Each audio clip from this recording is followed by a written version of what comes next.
ఆధ్వర్యం కాదు, మేమందరం కూడా దీపక్ ఆధ్వర్యంలోనే భాగ్యనగర్ గోదావరి వ్యవసాయదారుల సంఘము అని ఆ షాప్ ఏదైతే అక్కడ పెట్టారో అన్నిటికీ కర్త కర్మ క్రియ అంతా దీపక్కే ఉండేవారు.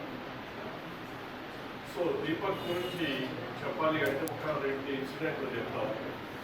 రంగారావు గారు, అట్లాగే భారతీయ కిసాన్ సంఘ యాక్టివ్ శ్రీధర్ రెడ్డి గారు వీరందరూ 2018లో శిల్పారామంలో ఒక రైతు పెద్ద సదస్సు ఆర్గనైజ్ చేశారు.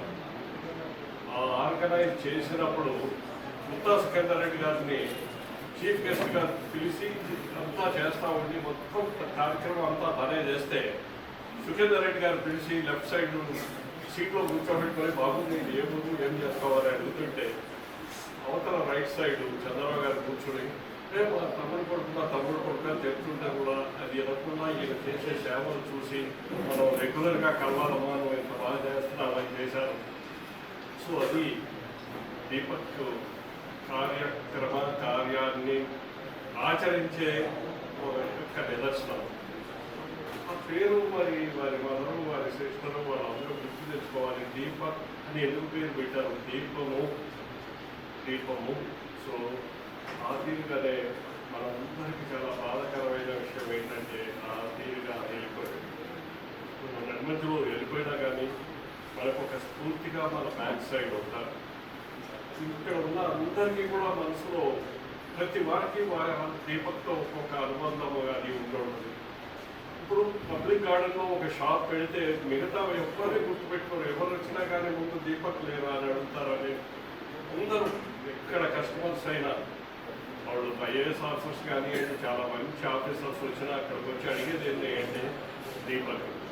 మీకు ఎంతమందికి తెలుసో తెలియదు, ఇవాళ ఎమరాల్డ్ స్వీట్స్ అని ఏదైతే విజయరామ్ పెట్టింది అతను చాలా రోజుల వరకు చెప్పేవాడు ఏమనంటే దీపక్ నాకు గురువు, సేంద్రియ వ్యవసాయంలో సేంద్రియ దాచుకోవాలి.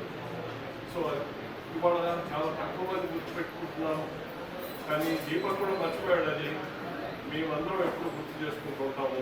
సో ఎంత చదువుకున్నా ఎంత తెలిసినా కానీ దీపక్ మీరు ఇందాక ఇంటిలో ఫోటోలో చూసినట్టు వారందరికీ కూడా దీపక్ ఇంకా చెప్తా ఉండేవాళ్ళు ఇది కాదు ఇట్లా సేంద్రియం అని. ఇప్పుడు చిరంజీవి స్వామి దాంట్లో వీరితో పాటు రాజు గారు వీళ్ళందరూ ఎంత వర్క్ చేసినా దీపక్ దానికి అది అట్లా కాదు ఇట్లా అని చేసి ఈ సేంద్రియం దాంట్లో ఒక తోక చుట్టలాగా వెళ్ళిపోయిన ఒక ధృవతార.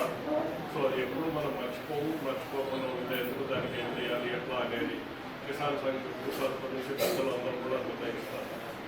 ఒక చిన్న ఎగ్జాంపుల్ చెప్తాను. దీపక్ అనగానే తను లేకపోయేదానికి ఒక మీరు ఎంతమంది గుర్తుందో నైటింగేల్ అండ్ ద రోజ్ అని ఒక పెద్ద కథ 40 ఏళ్ల కింద మేము చదివాం. ఒక గుర్తుంటే గుర్తు తెచ్చుకోండి. ఎండలో ఒక ఎండాకాలము గులాబీలు బాగా రావు. అయితే ఒక చిన్న పాప ఏడుస్తూ ఉంది. ఒక చెట్టు దగ్గరికి వచ్చి గులాబీ చెట్టు దగ్గరికి. సో గులాబీ చెట్టు అడిగింది ఎందుకమ్మా నువ్వు ఏడుస్తున్నావు అంటే నాకు ఇష్టమైన ఒక స్నేహితుడు ఆ స్నేహితురాలు ఒక గులాబీ ఇచ్చి నువ్వు నన్ను సంతోష పెట్టమని అంది, అందుకని నువ్వు నాకు గులాబీ పువ్వు ఇవ్వు అన్నది.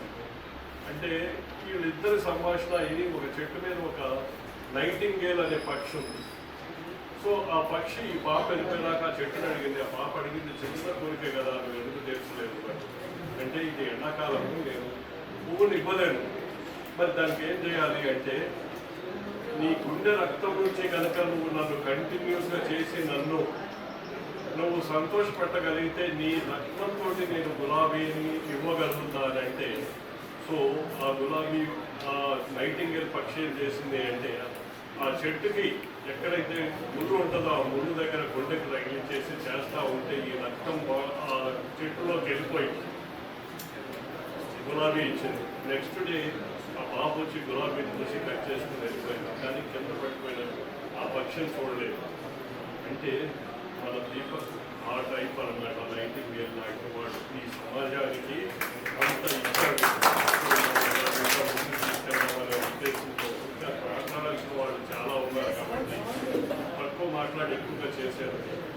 ఎక్కువ చేద్దామనే ఉద్దేశంతో ఈ అవకాశము రాకుండా ఉండాల్సింది వచ్చినందుకు బాధపడుతూ వారి మాతృమూర్తి గారికి అట్లాగే కుటుంబాలకి తీరని లోటు మా అందరికీ ఎట్లాంటి లోటు మీకు ఇంకా తీరని లోటు, ఆ లోటు సమాజమే మీకు తీర్చగలగాలని ఆ దేవుణ్ణి ప్రార్థిస్తూ ముగిస్తున్నాను.